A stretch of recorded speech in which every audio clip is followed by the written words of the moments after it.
Yung case mo noong 2015 na may nag-file ng kaso sa'yo, si Mr. Cas sa NBI, ikaw ay illegal alien na dapat ma-deport pero na-dismiss ng korte.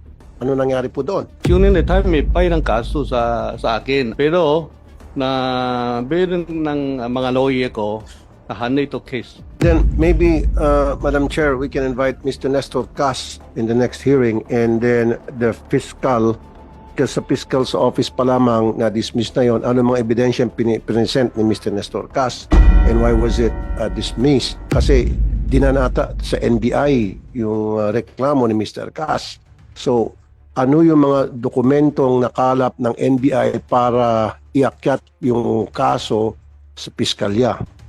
And then, why was it dismissed? At sino po yung piskal na humawak ng kaso? Sa totoo, ako is a businessman ako. Hindi naman ako lawyer.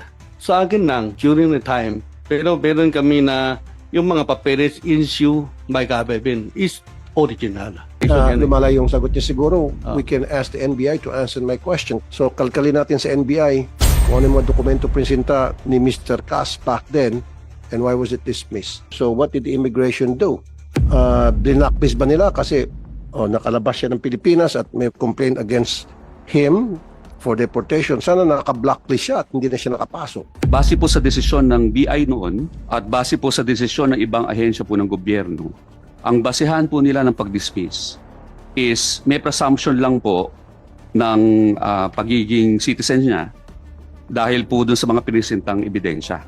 It can be overturned by attacking the credibility of the evidence initially presented, which we were able to do later on. This investigation concerning this particular subject was commenced after we received credible information from another government agency. There's a person who is pretending to be a Filipino. So based on that, we conducted our own vetting and investigative process, and the Bureau of Immigration Biometric Section eventually issued a certification comparing the fingerprints that we have with the fingerprints provided by the Department of Foreign Affairs dun po sa kanilang pasaporte. And the fingerprint records in our Alien Certificate of Registration Identification Card database pertains to a certain Chen Zongzhen vis-a-vis certain Joseph C. as being one and the same person. Kung po ninyo na dalawa yung kanyang passport, dalawa yung kanyang pangalan, ano pong ginawa ng immigration? Nag-conduct po kami ng investigation. In the works din po is we're going to ask for the cancellation of the passport. Hindi nyo ginawan siya ng mission order na to deport based on those sabi nyo sa findings ninyo na dalawa ang passport niya, dalawa ang fingerprints niya, tapos Chinese and then Filipino citizen, etc. Right there and then, you could have done your own investigation and decision and deport him outright. Based on the investigation po, noong August 18, 2025, nag-issue po ang Office of the Commissioner ng mission order. Based on this mission order, nagkaroon po ng pag-aresto kay Chen Zongzhen noong August 21, Your Honor. Na-intercept po namin siya sa NAIA Terminal 3 for in flagrante misrepresenting himself as a Filipino citizen, being an undesirable alien and for violating the terms and conditions of his stay here in the Philippines. In that case, bakit hindi niyo po siya dineport na and then blacklist para hindi siya makapasok? Ongoing pa po yung proceedings, Your Honor.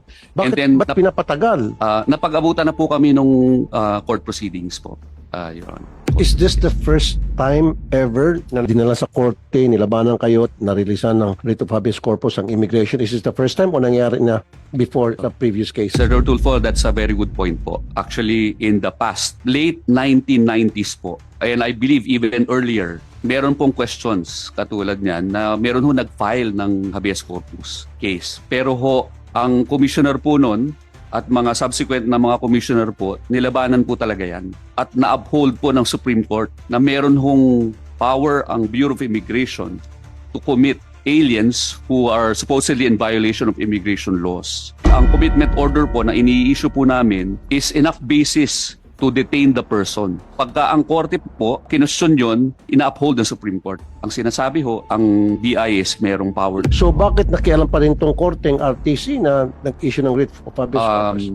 Hindi ko po alam, Your Honor. So nung in-issue kayo ng writ of habeas corpus, hindi nyo ba binalikan kung sino man yung judge na yun at sinabi niya, teka muna, merong Supreme Court ruling, we cannot do this. That's why we availed of whatever appellate proceedings are available to us, or nag-file ko kami ng MR, motion for reconsideration, kasi we believe that we are in the right pagdating po dito, Correct. Your Honor. So ibig sabihin na violate nitong judge, kung sino man tong judge na nag-issue ng writ of habeas corpus, yung Supreme Court ruling. Maybe this judge is not aware that there's such a Supreme Court ruling. I will leave it up to the courts, Your Honor, to decide accordingly, Your Honor. Madam Chair, maybe we have to come up with a law.